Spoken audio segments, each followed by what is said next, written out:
but the cause of the accident has been identified.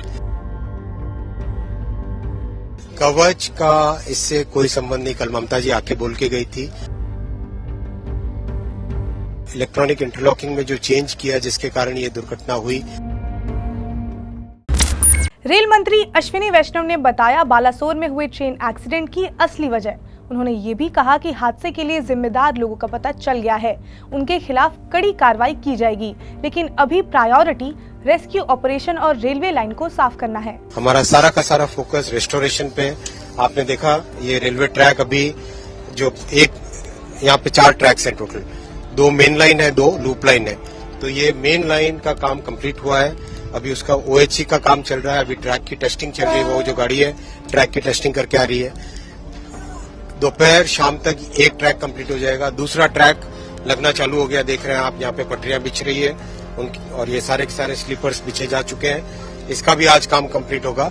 कोशिश जो target लिया हुआ है बुधवार की सुबह तक कंप्लीट नॉर्मल सिचुएशन लाने का, उससे सफिशिएंटली पहले कंप्लीट करें। 2 जून की रात को बालासोर में हुए ट्रेन हादसे की वजह पता चल गई है। रेल मंत्री ने इलेक्ट्रिक इंटरलॉकिंग में हुए बदलाव को हादसे की असली वजह बताई है। अब सवाल ये आता है कि इलेक्ट्रिक इंटरलॉकिंग होती क्या है। तो इंटरलॉकिंग एक रेलवे सिग्नल मशीन होता है जो जंक्शनों या क्रॉसिंग जैसी जगहों पर पटरियों व्यवस्था के जरिए गाड़ियों को टकराने से रोकता है।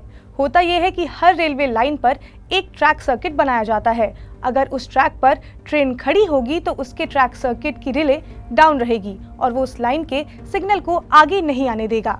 ऐसे ही हर पॉइंट्स की 2 रिले होती है, एक नॉर्मल सेटिंग के लिए और दूसरी रिवर्स सेटिंग के लिए, और इन्हीं रिले की हेल्प से इलेक्ट्रिकल इंटरलॉकिंग की जाती है, जिससे कि एक पटरी पर एक टाइम पर 2 ट्रेन न आए और होने वाले हादसे से बचाव किया जा सके। लेकिन रेल मंत्री ने बताया कि इलेक्ट्रिक इंटरलॉकिंग में हुए बदलाव की वजह से ये बड़ा हादसा हुआ, जिसकी वजह से एक समय पर 2 गाड़ियां आपस में टकराईं और फिर इसके बाद तीसरी ट्रेन की भी टक्कर हुई।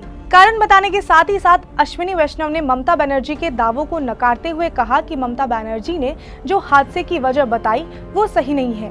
कवच का इससे कोई संबंध नहीं, कल ममता जी आके बोल के गई थी। उनको जितना इस विषय के बारे में जानकारी होगी उसके हिसाब से उन्होंने कहा। ये विषय अलग है, इस विषय में पॉइंट मशीन की बात है, इलेक्ट्रॉनिक इंटरलॉकिंग की बात है। इलेक्ट्रॉनिक इंटरलॉकिंग में जो चेंज किया जिसके कारण ये दुर्घटना हुई, जिसने भी किया, जिसने भी जो भी इसके कारण है वो इन्वेस्टिगेशन से निकलेगा। इसका बात जो ममता जी ने कही वो नहीं है।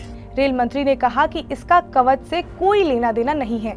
दरअसल 3 जून को जब ममता बनर्जी घटना स्थल पर पहुंची थी तब उन्होंने कवच पर कई सवाल उठाए थे, जिसका जवाब रेल मंत्री ने दिया। उन्होंने आगे कहा कि रेलवे सुरक्षा आयुक्त ने मामले की जांच की है। ये हादसा इलेक्ट्रॉनिक इंटरलॉकिंग में हुए बदलाव के कारण हुआ है। जांच रिपोर्ट आने दीजिए। हमने घटना के कारणों और इसके लिए जिम्मेदार लोगों की पहचान कर ली है। इंडिपेंडेंट बॉडी है कमिश्नर रेल सेफ्टी, उन्होंने इन्वेस्टिगेशन किया है। मेरा इस वक्त कमेंट करना ठीक नहीं होगा। Let the inquiry report come out, but the cause of the accident has been identified and the people responsible have been identified. So अभी कुछ भी करना ठीक नहीं है। Let the entire thing be investigated by the proper investigating authorities. अभी हमारा पूरा का पूरा फोकस जो है वो ट्रैक की बहाली पर है। रेल मंत्री ने बताया कि बुधवार तक ये ट्रैक चालू हो जाएगा। इस हादसे में अब तक 288 लोगों की मौत हो गई है और कई लोग गंभीर रूप से घायल हैं।